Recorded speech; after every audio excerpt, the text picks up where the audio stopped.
বন্ধুরা, ইডেনে ম্যাচ দেখে বাড়ি ফেরার চিন্তা করছেন? খেলা শেষে এসপ্ল্যানেডে অপেক্ষায় থাকবে মেট্রো। মানে ওই দিন বাড়তি পরিষেবা দিতে চলেছে কলকাতা মেট্রো রেল। তাই রাত কটা পর্যন্ত শেষ মেট্রোর সময় রাখা হয়েছে। বিস্তারিত জানতে সঙ্গে থাকুন। ভালো লাগলে একটি লাইক দিয়ে চ্যানেলটি সাবস্ক্রাইব করে ফেলুন পরবর্তী এই ধরনের ভিডিওর নোটিফিকেশনটি পাওয়ার জন্য। আগামী বৃহস্পতিবার শহরের ক্রিকেট প্রেমীদের জন্য একটি বিশেষ দিন। ভারত শ্রীলঙ্কার দ্বিতীয় একদিনের আন্তর্জাতিক ম্যাচ রয়েছে ইডেন গার্ডেন্সে। খেলা শুরু হবে দুপুর 1:30 নাগাদ। আর সেই খেলা দেখে রাত 12টার মধ্যেও যাতে দর্শকরা বাড়ি ফিরতে পারেন তার ব্যবস্থা করেছে কলকাতা মেট্রো।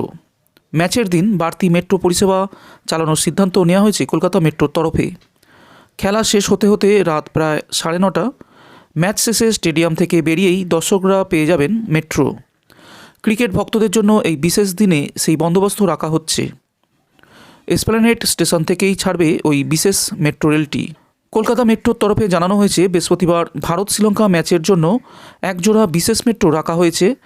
খেলা শেষের পর রাত 10:30টার মেট্রো দুটি ছাড়বে এসপ্ল্যানেড স্টেশন থেকেই। একটি যাবে কবি সুভাষ স্টেশনের দিকে, অন্যটি যাবে দক্ষিণেশ্বরের দিকে। বাকি মেট্রো স্টেশনগুলির টিকিট কাউন্টার বন্ধ হয়ে গেলেও এসপ্ল্যানেড স্টেশনের টিকিট বুকিং কাউন্টার খোলা থাকবে বেশি সময় পর্যন্ত। যাত্রীরা কাউন্টার থেকে স্মার্ট কার্ড রিচার্জ কিংবা টোকেন উভয় কিনতে পারবেন।